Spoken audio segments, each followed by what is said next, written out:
You know what they say, keep Tahoe blue in a Fathom Blue 392. Got a little ring to it, if you know what I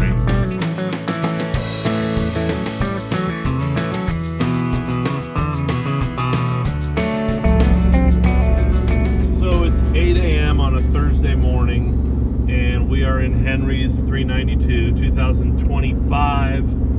And we missed the deadline by about 3 days to get this done. He's got a camping trip up in Tahoe, so we are delivering it directly to his camp spot at Zephyr Cove this morning. And this is kind of our third heat cycle of the gears. We're gonna pull over one time on the way up the hill, trying to keep it, you know, at 70 or not too fast.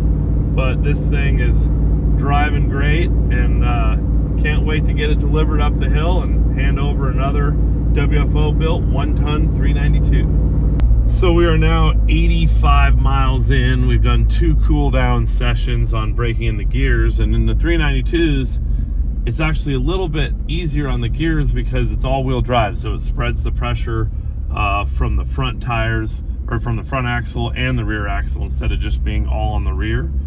So we're gonna pull off here at the rest stop halfway up Highway 80, and really it's only about 5 minutes, so just enough time to check your phone, take a leak, and head back up. But it is very important for the first 500 miles to follow the proper break-in instructions when you're doing new ring and pinions or new axles in a Jeep.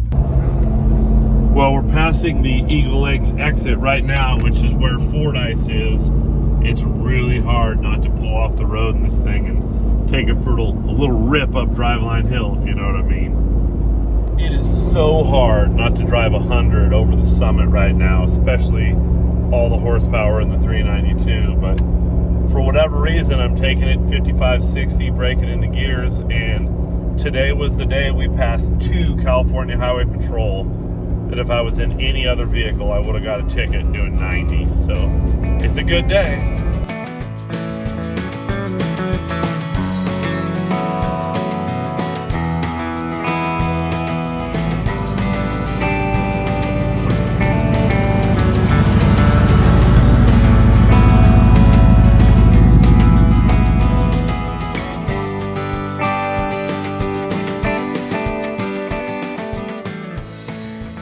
Well, what a beautiful morning, driving around Lake Tahoe, delivering this 2025 Fathom Blue WFO built 392 to Henry.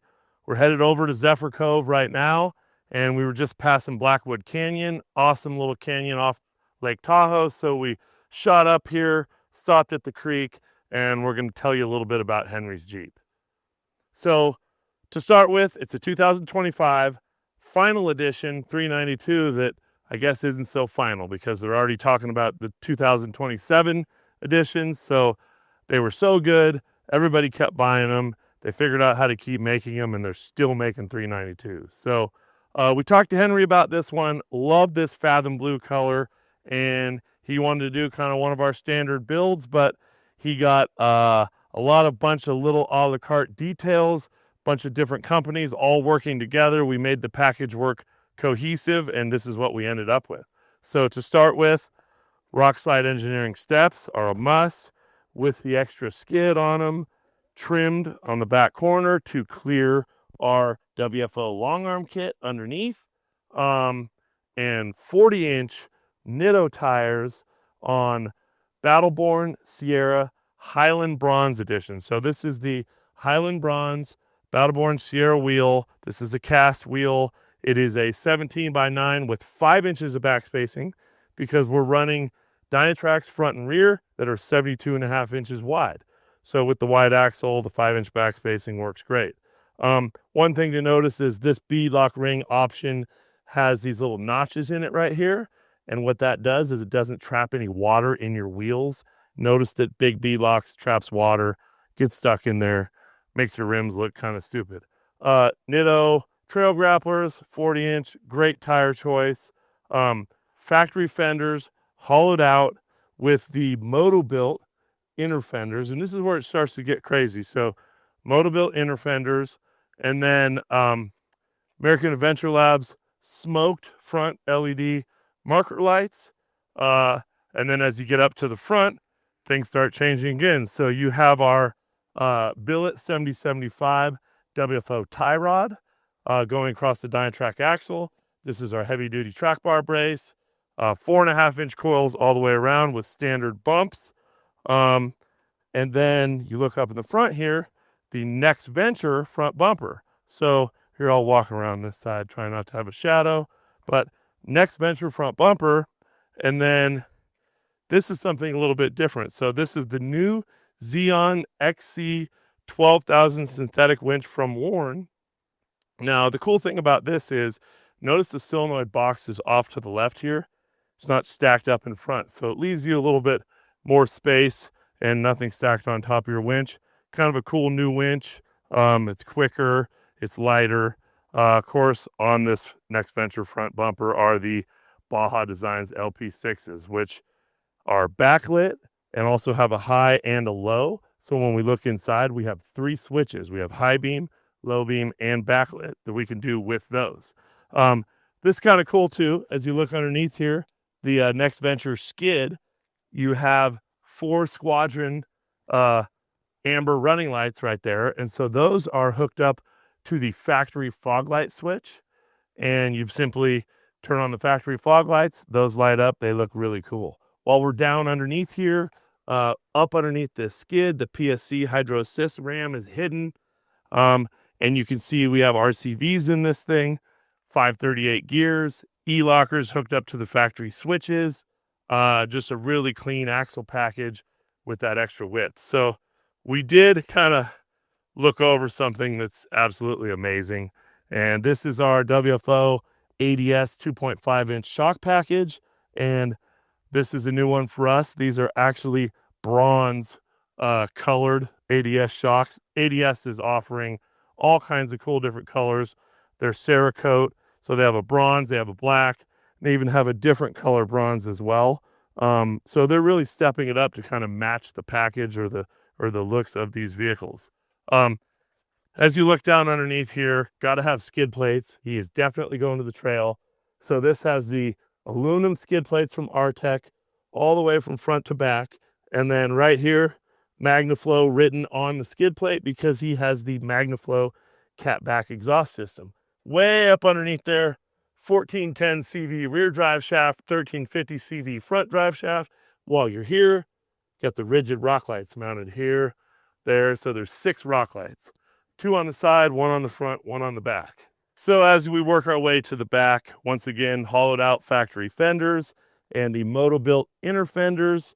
And you can't help but see that giant Dynatrac Dana 80 axle shaft, 40 spline E-locker as well. And as you come around the back here, let's kneel down and take a look at this because it's a work of art. So Dynatrac Pro Rock 80, all the clearance, giant 4-inch tubes. Look at those ADS shocks. Look how sexy that looks with that bronze on those things. And then you can see also up in here, tucked in, the MagnaFlow catback exhaust that doesn't hang down in the back. Gives you tons of clearance back here. What a great addition to this Jeep. As we kind of pan up here, this is the Next Venture aluminum bumper, so super lightweight with the steel toe points. And then it has the Baja Designs S2s in here for backup lights. And then back here, the Motobilt license plate mount with license plate light, camera mount, holding your 40-inch spare on this one. And then enabled, in order to hold that weight, has the Motobilt hinge as well. While we're standing here, these are the Morimoto taillights. We've been using the Oracles or the Morimotos. These seem to have a little bit better option for your crash avoidance sensors that go back in the taillights. We always take them out, put them in the new ones. While we're standing here, come back around that side, we will open up the tailgate. That's where it gets kind of cool. So this is the American Adventure Labs dual air compressor mount, which holds the new ARB brushless air compressor, has a little tray that comes down here, making your cocktails. Then it also has a air chuck the Apex air chuck plumbed into it for airing up your tires. You can still use a standard air hose click in right here and then a beer opener. But something that's really cool about this on this Jeep is we put Switch Pro switch panels in, and there's one inside and one outside, and they mimic each other. So this has the front high beams, the front low beams, the backlit light for the front, has the air compressor turn on and off, rock lights, and the reverse lights on the bumper. So if you turn it on up front, you turn it off here. So let's say you turn your air compressor on here, forget about it. Once you get inside the vehicle, turn it off inside. Or your reverse lights, if you had them here to see, you get back in the car, you can turn them off up there. So very unique that the two Switch Pros are wired together, doing the same commands, one in the back, one in the front.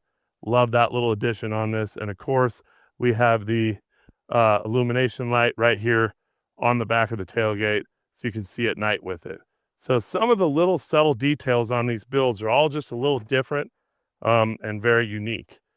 So as you walk up to the front, look inside, 2024, everything factory, but you can see right there is the Switch Pros panel, a little bit smaller than the S-Pods, and those are the same commands that are on the back in the front. So on the Switch Pros, pretty unique. So this is the backlit on the front LP6s, and then this is high beam, this is low beam. So the Switch Pro automatically allows you, when you hit the high, it turns off the low. When you hit the low, it turns off the high. Very unique and cool feature on these Switch Pros. And then obviously you got rock lights, you got reverse lights, and you got your air compressor. Nice and easy to switch, easy to see, obvious the orange lights when you got them on. So it's still a very simple build, but lots of different people's parts on this, all working cohesively, working together to put together one of the raddest Fathom Blue 392s I've ever seen. So one other thing I forgot to tell you, so come over here in front.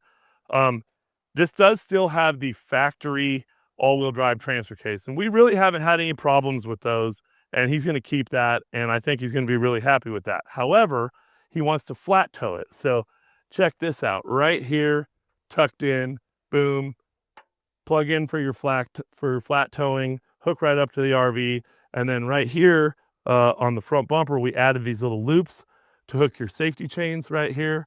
And so, yeah, you're going to be flat towing your 392 on 40s behind your RV.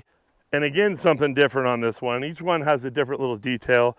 So this is the Factor 55 Fairlead, and a new thing we haven't used, which is a Factor 55 loop guard. Pull this pin, pops off. It's basically just for using soft shackles and things like that. Kind of clean, and we powder coated it that Highland bronze. I mean, does it get any better than that? Awesome Jeep, Henry. Can't wait to get it over there with Zephyr Cove and deliver it to you.